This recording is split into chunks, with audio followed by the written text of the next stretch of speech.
명절 잘 보내셨습니까? 네, 가족들 만나면서 기쁜 또 즐거운 시간 되셨을 거라고 생각을 하는데 또 명절이 그렇게 즐겁지만 않은 분들도 계셨을 것 같습니다. 뭐 힘든 또 일을 하셨어야 될 분들도 계시고 또 고향을 가시다가 또 차량 정체와 또 이 정말 힘들고 어려운 그 길을 가면서 또한 마음이 불편하게 또 그렇게 보내신 분들도 계시지 않을까 생각을 해봅니다. 그래도 안 좋은 일보다는 더 좋은 일들을 기억에 담아두시고 앞으로 우리들의 살아가는 그 삶에 부정적인 것보다는 긍정적인 것이 여러분의 삶을 더 아름답게 만들어 간다는 것을 어떻게 보면 단순하지만 그 생각을 여러분들 마음속에 더 새기시는 그런 시간이 되기를 간절히 소망합니다. 조금 나온 지가 좀 된 책이긴 한데 지금 독일에서 계신 우리나라 분이신데 교수님 중에 한병철 교수님이라는 분이 쓰신 피로사회라고 하는 책이 있습니다. 그렇게 두껍지 않고 굉장히 얇은 책인데 제가 얼핏 보니까 요즘 그 수능을 준비하고 대학 입시를 준비하는 아이들 필독 그 논술의 필독 도서로도 들어갈 정도로 요즘은 많이 읽고 있는 것 같습니다. 피로사회라고 하는 그 책에서 이 한병철 교수가 이런 이야기를 합니다. 오늘날의 사회를 자신은 성과 중심의 사회로 규정한다. 그리고 그 안에 감추어진 많은 모순들이 있는데 그 모순들에 대해서 우리는 분노해야 한다라고 이야기를 합니다. 오늘날 사회가 성과 중심의 사회이기 때문에 거기서 빚어지게 되는 수많은 잘못된 모순들이 있는데 거기에 대해서 올바른 생각을 하고 있는 사람이라면 그러한 모순들 앞에 분노해야 한다라고 이야기를 하죠. 분노해야 한다. 그 말만 딱 듣고서 분노하라고 했으니 분노해야지 라고 받아들인다면 이 책을 쓰신 한병철 교수님의 의도를 정확하게 이해하지 못하는 것이라 할 수 있습니다. 그래서 그분은 행여나 그렇게 생각할 사람이 있을까 봐서 책에 분노와 짜증을 구별합니다. 그 한병철 교수가 말하는 분노는요, 어떤 문제에 대해서 총체적인 의문을 품고 그 의문을 제기하기 위해서 잠깐 멈춰서 생각하고 또 그 이후에 오게 될 새로운 상황, 이 문제들이 해결되고 또 이 문제들이 잘 해결된 그 새로운 상황을 시작할 수 있게 하는 것이 바로 이 한병철 교수가 말하는 분노라고 정의를 내리죠. 하지만 그것이 아닌 그냥 짜증이라고 하는 것은 단순한 신경질이다 이렇게 이야기를 합니다. 분노는 어떻게 보면 잘못된 모순된 상황을 새로운 상황으로 바꾸어 가기 위한 하나의 멈춤과 새로운 시도를 위한 잠깐의 시간이라고 할 수 있다면 그것이 아니고 그냥 화를 버럭 내는 것은 분노가 아닌 짜증이라고 이 한병철 교수는 정의를 내립니다.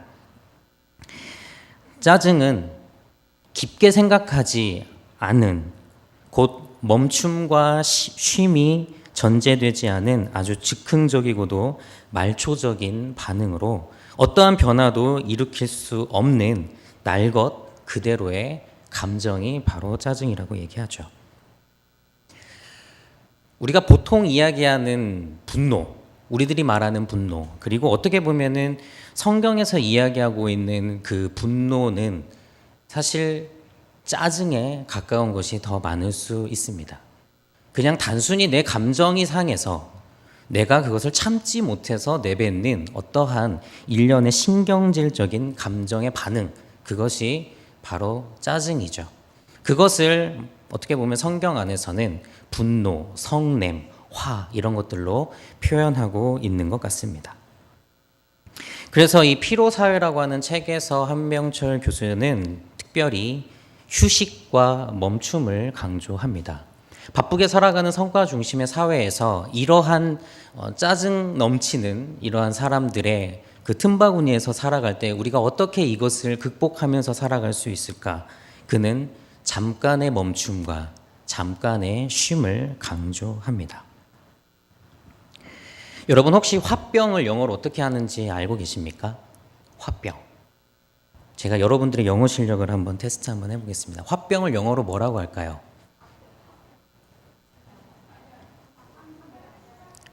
알고 계신 분들이 계시네요. 네. 화병이 영어로요. HWABYUNG입니다. 다시 불러드릴까요? HWABYUNG. 화병. 이게 영어 표기입니다. 1996년 미국 정신과 협회에서 한국인들에게만 나타나는 정신질환으로 이것을 화병이라고 명명을 했습니다. 그래서 여러분 화병은요, 한국 사람들에게만 있다고 합니다. 화병은 어떤 응축된 부정적인 에너지가 한 번의 분노로 표출되는 스트레스성 장애를 말합니다. 이 화병에 걸리면 증상이 있는데요. 여러분들도 한번 자가 진단 한번 해보시죠. 내가 좀 우울하거나 식사를 자주 거른다거나 살아가는 삶의 의욕을 상실했다거나 무언가의 불안감을 갖고 있다거나 잠이 잘 오지 않는다거나 괜히 춥지도 않은데 오한 들려서 사시나무처럼 벌벌 떤다거나 그러한 증세들이 복합적으로 나타나고 나도 모르게 울컥울컥 치밀어 오는 무언가가 계속 있을 때 여러분들은 영어로 화병, 그 병을 앓고 계신지도 모르겠습니다. 학자들은 얘기합니다. 화병을 치료하기 위해서는 안정과 휴식 그리고 건전한 활동 등으로 이 화를 다스려야 함을 강조하죠. 최근에 일어나고 있는 우리 사회의 여러 가지 문제들 속에 이 화가 아주 크게 작용하는 일들을 많이 보게 됩니다. 그래서 제가 말씀 서두에 여러분께 여쭤봤습니다. 추석 기쁘게 잘 보내셨냐고. 혹시라도 여러분 한번 반추해 보시죠. 그 연휴 3일 동안에 내가 화를 내지는 않았는지, 분을 내지는 않았는지, 오고 가는 차편에서 가족들 다 있는데 운전대를 잡고 내가 쏟아냈던 말이 과연 무엇이었는지 한 번쯤 여러분들 스스로 한번 생각을 해보시라는 겁니다. 우리 사회가 이렇게 화와 분냄과 분노로 가득 차 있다는 것을 한 번쯤 생각해 볼 필요가 있습니다. 성경에도 보면은 이 화를 잘 다스리지 못한 한 인물이 창세기에 등장합니다. 창세기 4장에 보면은 가인이라는 인물은 이 화를 잘 다스리지 못해서 결국엔 동생인 아벨을 죽이게 됩니다. 여러분들 성경을 잘 읽어보면은 하나님께서 가인을 찾아와서 너 죄 지으면 안 된다. 너 죄 짓지 말아라. 라고 이야기하는 그 시점이 언제냐면은 동생 아벨을 죽인 이후가 아니고 오히려 하나님께서 아벨의 제사를 받으신 이후에 가인이 그 모습을 보고 분을 참지 못하고 화를 냈을 때 하나님께서 찾아오셔서 가인에게 말씀을 하십니다. 내가 분내는 것이 옳지 않다. 너는 분을 내므로 인하여서 죄를 짓지 말아라. 여러분, 화를 내고 분을 내는 것이 죄입니까? 여러분 어떻게 생각하십니까? 성경을 근거로 하자면 화를 내고 분을 내는 것은 죄를 잉태하게 되는 하나의 싹이 될 수 있습니다. 여러분, 가인이 왜 살인에까지 이르게 되었을까요?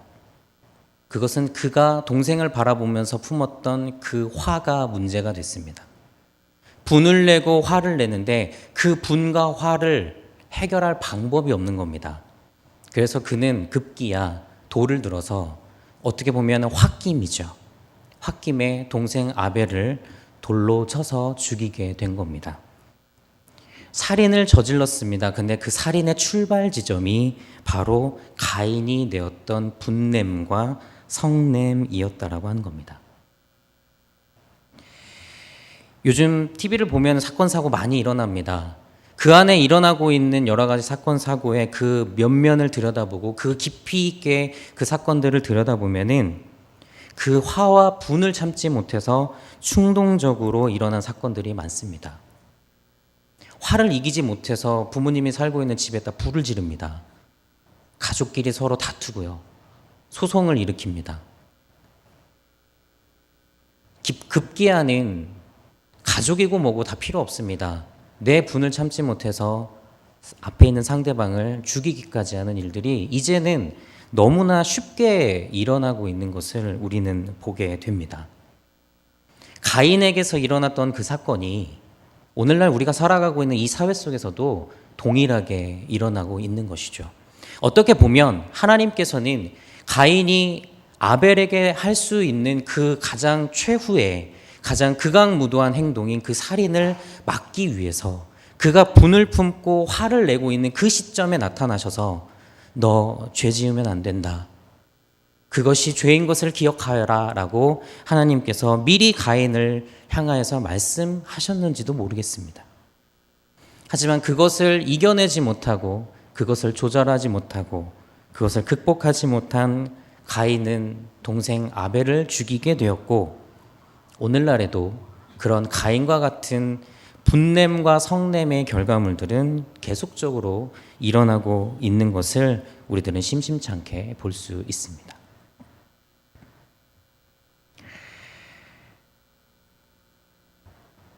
삼초간이라는 책이 있습니다. 혹시 보신 분들 있으실지 모르겠는데 데이비드 폴레이라고 하는 분이 쓰신 삼초간이라는 책에 보면은 이 사람은 화내는 사람을 이렇게 정의를 내립니다. 화를 내는 사람은 쓰레기를 여기저기에 뿌리고 다니는 쓰레기차와 같다. 화를 내는 사람은 여기저기에다가 쓰레기를 흘리고 다니는 그 쓰레기차와 같다라고 이야기를 합니다. 내가 갖고 있는 감정을 전달하는 것이 아니라 상대방이 갖고 있는 상황에 관계없이 그냥 나의 분을 풀어버리기 위해서 상대방의 동의도 구하지 않고 그냥 부당하게 감정 세례를 마구마구 뿌려대는 그러한 행동들. 이게 바로 화를 참지 못하는 분노하고 있는 사람들의 모습이라고 할 수가 있겠죠. 여러분 쓰레기를 흘리고 다니는 쓰레기차를 보신 적 있습니까? 어떤 기분이 드십니까? 뒤따라다니면서 쓰레기 다 주워서 쓰레기차에다 다시 넣어드리고 싶습니까? 누구 하나 그 쓰레기차를 바라보면서 좋아하고 그것을 환영하는 사람 없습니다. 오히려 손가락질 하지요. 아 조금 좀 잘 좀 가지. 저걸 다 흘리고 다니나. 그렇게 뒤에다 대고 손가락질하는 화를 내는 사람들은 마치 그렇게 쓰레기를 흘리고 다니는 쓰레기차와 같다라고 하는 겁니다. 분노하는 사람들이 잘못하고 있는 것이 세 가지가 있습니다. 첫 번째는 사실 분노는 상대방을 공격하는 것과 같습니다. 우리가 직접 누군가를 직접 때리는 것만이 공격이 아니고요. 분노하는 것 또한 상대방을 공격하는 것과 같다라고 이야기를 합니다.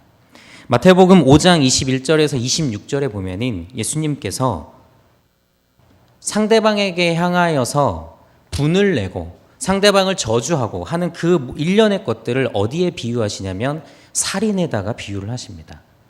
단순히 사람을 해치고 사람을 죽이는 것만이 살인이 아니고 상대방을 향하여서 내 분을 참지 못하고 화를 내는 그 행동 자체도 예수님은 살인과 동급 취급을 하셨다는 거죠. 분노는 상대방을 공격하는 것과 같습니다. 실정법에 의해서 처벌받지 않을 뿐 하나님의 법에 의해서는 충분히 처벌받을 수 있는 죄입니다. 두 번째, 분노하는 자들이 범하는 잘못은 바로 무책임입니다.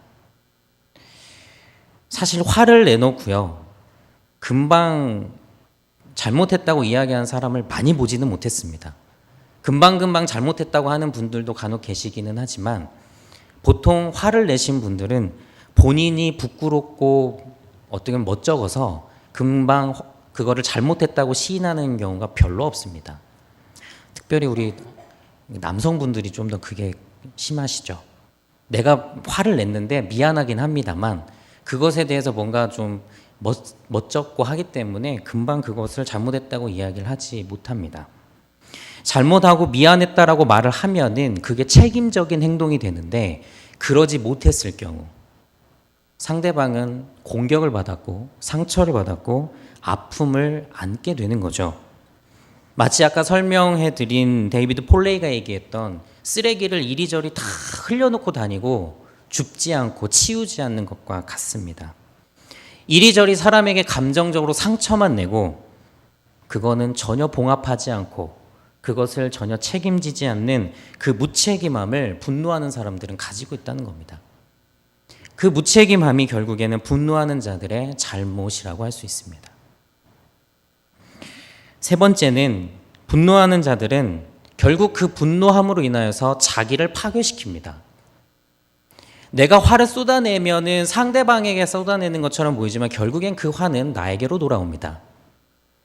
가인이 분을 냈습니다. 가인은 아벨을 죽였죠. 다 해결된 것입니까? 가인은 하나님 앞에 씻을 수 없는 저주를 받게 됩니다. 그의 인생이 눈뜨고 숨쉬고 살아간다고 해서 살아가는 것이 아닙니다. 그의 분노로 인한 살인의 대가는 결국 가인이라고 하는 한 존재와 인생을 파괴하는 곳으로 인도했죠. 내가 화를 내고 내가 쏟아부으면 나는 속 시원하고 나는 후련할지 모르겠지만 상대방도 상처를 받고 결국 그것은 나 자신을 파괴하게 됩니다. 너 죽고 나 죽는 일이 됩니다.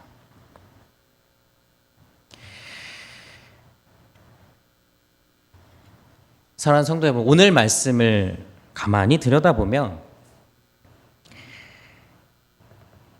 이 말씀 속에 우리가 이 분노를 다스릴 수 있는 하나의 단서를 찾을 수가 있습니다. 오늘 말씀을 다시 한번 읽어보겠습니다. 19절을 읽어보면 이렇게 되어 있죠. 내 사랑하는 형제들아 너희가 알지니 사람마다 듣기는 속히 하고 말하기는 더디하며 성내기도 더디하라. 제가 이 말씀을 읽으면서 조금 의문이 됐던 건 이런 겁니다. 차라리 성내기를 하지 마라, 성내지 말아라 라고 했다면 좀 더 분명하게 행동 방안이 나올 수 있을 것 같은데 성내기를 더디하라라고 표현이 되어 있다는 거죠. 성내는 것을 더디해라. 바로 이 더디하라라는 말 속에 우리는 이 상황을 분내고 성내는 상황을 반전시킬 수 있는 하나의 단서를 찾을 수 있게 됩니다. 그것이 바로 잠시 잠깐 멈추는 겁니다. 말씀에서 강조하고 있는 이 더디하라를 어떻게 해석하면 좋을까? 제 나름대로는 이렇게 생각해 봤습니다. 화가 나고 분을 참지 못하는 상황이 봉착했을 때 잠깐 멈추고 잠깐 생각하고 그 잠깐의 시간을 나에게 갖자. 이게 바로 3초의 기적이 될 수 있습니다. 잠깐의 시간, 그 3초. 하나, 둘, 셋. 이 잠깐의 시간이 상대방을 상처 주지 않을 수 있고 이 잠깐의 시간이 다른 사람에게 아픔을 주지 않을 수 있고 이 잠깐의 시간이 사랑하는 내 가족을 곤경과 아픔으로 빠뜨리지 않을 수 있고 이 3초의 시간이 나를 생명을 해하는 자로 만들지 않을 수 있을 것이다. 성경은 왜 성내기를 하지 말아라 라고 하지 않고 성내기를 더디하라라고 했을까? 사람의 안에 일어나고 있는 감정, 이것을 어떻게 막 잘라낼 수가 있겠습니까? 앞에 자동차가 끼어들었습니다. 여러분 괜찮으십니까? 자칫 잘못하면 나도 다칠 수도 있는 상황이었습니다. 왜 화가 나지 않겠습니까? 내가 상황을 겪고 있는 그 상황 가운데 내 마음 가운데 감정을 내가 다스리지 못하는 상황들이 많이 있습니다. 그래서 성경은 어떻게 보면 그 성냄을 하지 말아라라고 하는 비현실적인 대안보다는 성내는 것을 더디하라라고 하는 현실적 대안을 주고 있는지도 모르겠습니다. 잠깐 동안에 생각할 수 있는 시간, 잠깐의 멈춤. 그 멈춤의 시간 속에서 상대방을 생각해 볼 수 있고 나의 미래를 생각해 볼 수 있고 앞으로 일어나게 될 모든 상황들의 부정적인 요소들을 제거할 수 있는 충분한 시간이 바로 3초이지 않을까. 3초면 부정적인 상황을 긍정적인 상황으로 바꿔낼 수 있다. 성경은 어찌 보면은 그것을 이야기해주고 있는지도 모르겠습니다. 그래서 야고보 사도는 20절에 이렇게 얘기하죠. 사람이 성내는 것이 하나님의 의를 이루지 못한다. 바꾸어 말하자면 분내지 않음으로 인하여 하나님의 의를 이룰 수 있다라고 하는 겁니다. 여러분 한번 떠올려 보시기 바랍니다. 예수님께서 잡히시는 그때 제자들은 그 상황을 보면서 화를 냈습니다. 심지어 베드로는 칼을 빼들어서 대제사장의 종인 말고의 귀를 쳐서 잘랐습니다. 분을 참지 못했죠. 예수님께서는 그 상황 가운데 어떻게 하셨습니까? 예수님도 맞대응하시지 않으셨습니다. 예수님께서 말씀하십니다. 내가 아버지께 부탁하여 하늘의 천군 천사를 보내어 이 사람들을 다 쓸어버릴 수도 있다. 나는 그렇게 할 수 있는 사람이다. 하지만 예수님께서는 분명하신 것이 있었죠. 내가 화를 내지 않고 분을 내지 않음이 결국 하나님의 뜻을 이루는 것이라고. 내가 십자가에 달려 죽어야만이 그것이 하나님의 뜻을 이루는 것임을 예수님은 알고 계셨죠. 거기에서 화를 내지 않았어야 됐고 거기서 분을 내지 않아야만이 예수님은 십자가를 지실 수 있으시고 결국 그것이 하나님의 의를 이루는 길임을 예수님은 알고 계셨던 겁니다. 얼마든지 맞대응하실 수 있었고 얼마든지 분노하실 수 있었고 얼마든지 당신의 억울함을 토로하실 수 있었지만 재판받는 내내 침묵을 지키시고 한 마리의 어린 양이 순순히 피를 흘려 죽어가듯 십자가에 달려 그 하나님의 의를 이루신 것. 사람이 성내는 것이 하나님의 의를 이루지 못한다. 사람이 분내지 않음으로 인하여 하나님의 뜻과 하나님의 의를 이룰 수 있음을 우리가 다시 한번 깊이 깨달을 수 있었으면 좋겠습니다. 제가 마지막으로 하나 글을 읽어드리고 말씀을 마치려고 합니다. 3초의 기적이라고 하는 글인데요. 한번 잘 들어보시죠. 엘리베이터를 타서 닫기를 누르기 전에 3초만 기다려 주세요.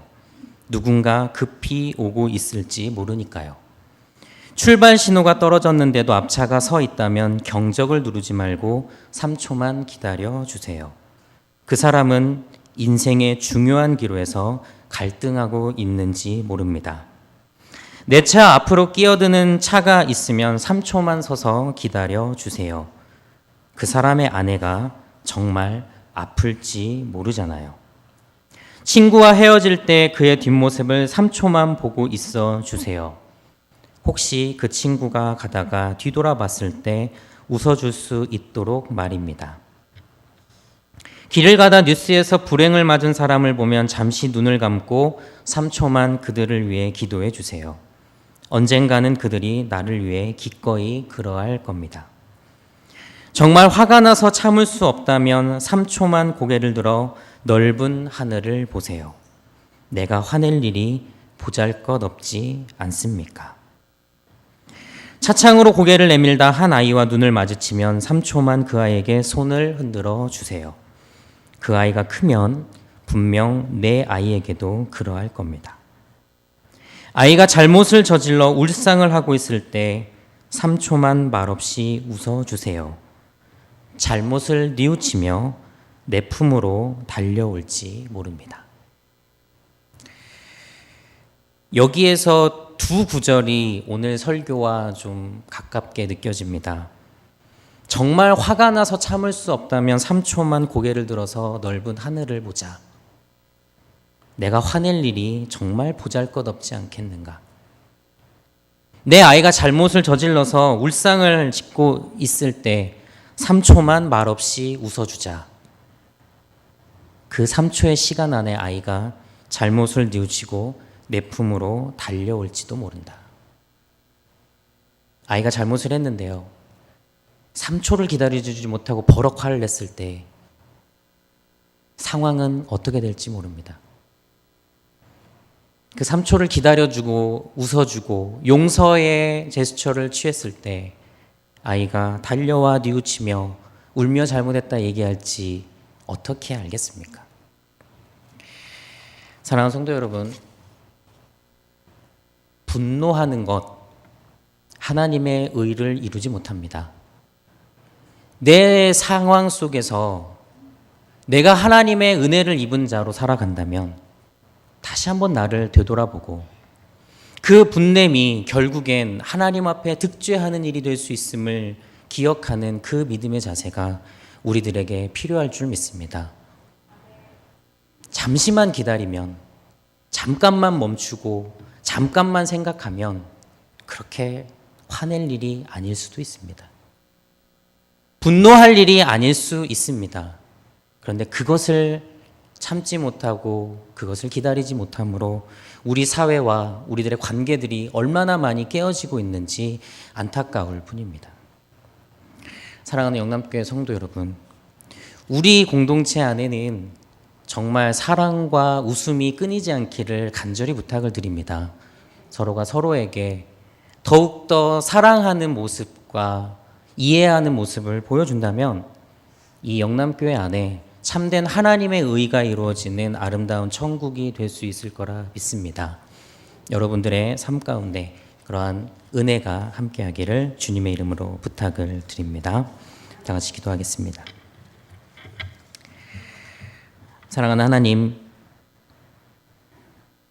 우리들의 마음을 잘 다스리지 못하고 우리들의 생각을 잘 정리하지 못하고 너무나도 급하게 우리들의 감정과 생각을 쏟아내는 우리들의 모습은 없었는지 다시 한번 우리들의 삶을 되돌아보기를 원합니다.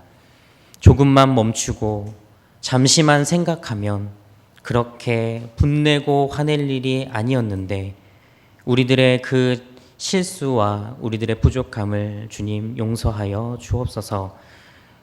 3초를 말없이 잘 생각하며 견디면 부정적인 상황과 극단적인 상황도 긍정적이고 좋은 상황으로 바꿀 수 있음을 믿으며 말씀이 지시하는 대로 성내기를 더디하고 성내지 않음으로 인하여 하나님의 의를 이루어가는 우리 모두가 될 수 있도록 하나님 함께하여 주옵소서. 감사드리며 예수님의 이름으로 기도드립니다. 아멘. 찬송가 412장입니다.